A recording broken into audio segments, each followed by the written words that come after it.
Good morning and welcome back to Coffee Break.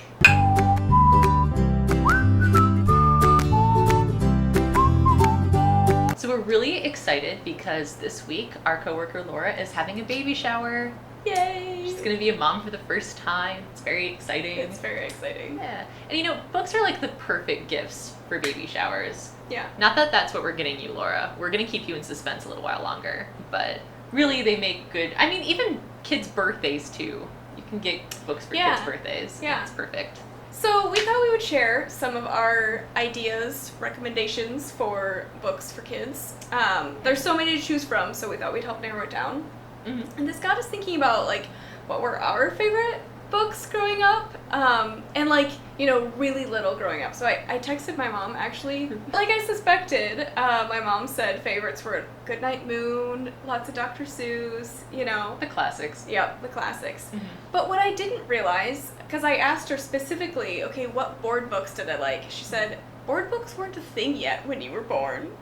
Really? I had no idea. I thought they were older than that. I thought they were too. Oh, but I guess, well, okay, so like the first book that I can remember loving was Cloth. It wasn't a board book, it was an actual cloth book that could double as a pillow, which is probably why my parents got it for me. But yeah, it was called The Rainbow Zebra, and it was basically like the story of Rudolph the Red-Nosed Reindeer, except with more color. It's not just red. He's angsting about all the colors of the rainbow. Nice. It was just an excellent story, you know, like rainbow striped zebra gets made fun of by all the normal zebras, and so he goes off into the wilderness and sees a rainbow and thinks, oh my gosh, I'm beautiful just like this. And he comes back with all this self-confidence. It's just I love great. it. Yeah. Nice. Another one of my favorites that my mom mentioned, which is hilarious because I have nieces and nephews now, and so she's reading the board book version of this book to them, and we all know it by heart already. It's Hand, Hand, Fingers, Thumb. What is that? It's very rhythmic, but like seriously, we all know it by heart. At least, you know, big chunks of it. Like hand, hand, fingers, thumb, one thumb drumming on a drum. You do know it by dum heart. diddy dum dum dum. Because my mom uses the same kind of lilt every time, then it was really easy to memorize. Yeah, that makes sense. Another board book I really like is Sleepy Time Blessings. And this is just like, look at these illustrations. They're so cute. Like, the sweet little bunnies. Sweet. Yeah, exactly. And I mean, this is, you know, kind of the quintessential board book, I think. Like, it's nice and short, simple, rhyming text. It's soothing, so it's a good bedtime book and everything. And, like, it can be interactive. Like, it starts off, sleepy baby, time for bed, angels gather around your head. Blessing tummy, blessing toes, blessing eyes and ears and nose. And so you could, like, point to the body parts, you know, and make it, like, fun and interactive. I think some of the best books for really young kids are the ones that are fun to read aloud, that have great pictures so the kids know what's going on and everything, and are kind of interactive. So one of the ones that I really like, it's Bow Wow Wiggle-Waggle, which love this one. is already fun to say, the title. You know from the title this is going to be a fun book to read out loud. So the whole story is told through the pictures, and the only words are onomatopoeia. So it's really just kind of like giving the sound effects for the story, which is really fun. Bow wow, wiggle waggle, yip yap, yow! I'm sorry, it's straight-faced. Paw, paw, pitter patter. I feel like I need to hold this up. Do Reading it every time.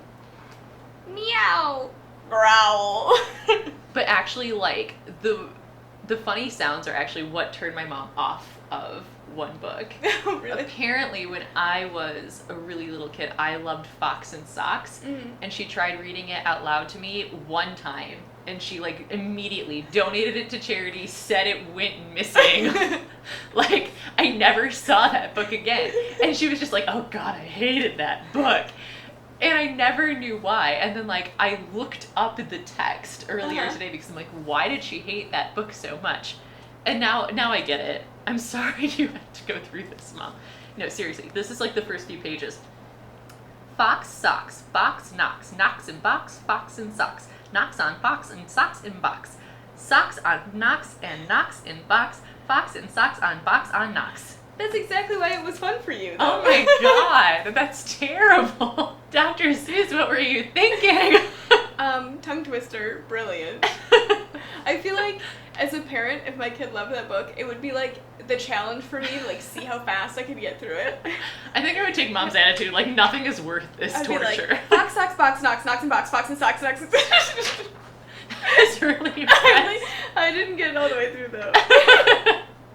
But like I feel like I would try to train myself. Right, and see how fast you could Which do would it. only of course encourage my child to ask me to read it again and again. So maybe not all books make like the best ones to give to I feel parents. like that's not really like a sound effect one. It's more of it's a too much rhyme. Yeah, Right? yeah, it's too much of a tongue twister. Yeah. Mm-hmm. Yeah.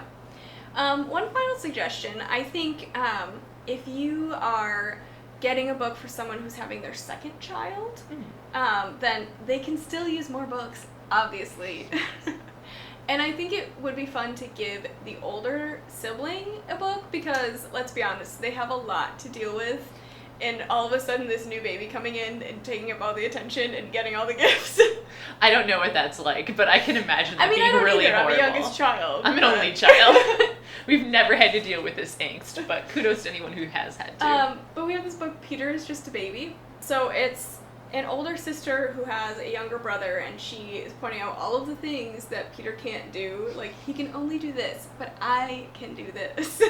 Little siblings are so hopeless, guys. Am I right? But throughout the book, she, like, starts to figure out, as he gets closer to his first birthday, is like, I guess I can help him do these things, and it will be fun when he's able to do more things with me. So He's it's just like- not fun now.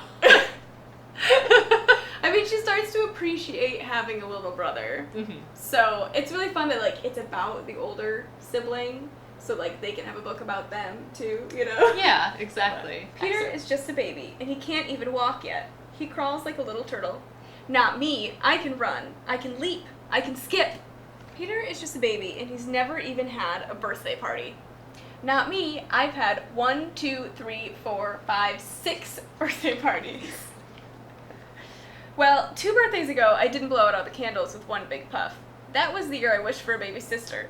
Then I got Peter. Oh man, I see the animosity there. We would love to hear any book suggestions you have for new parents or books that you loved as a kid. Or any books that you think would be good for like infants or beginning readers. Yeah. Let us know if you have any suggestions for that. Thank you for joining us. Have fun at your next baby shower now that you're all prepared. And we'll see you next week.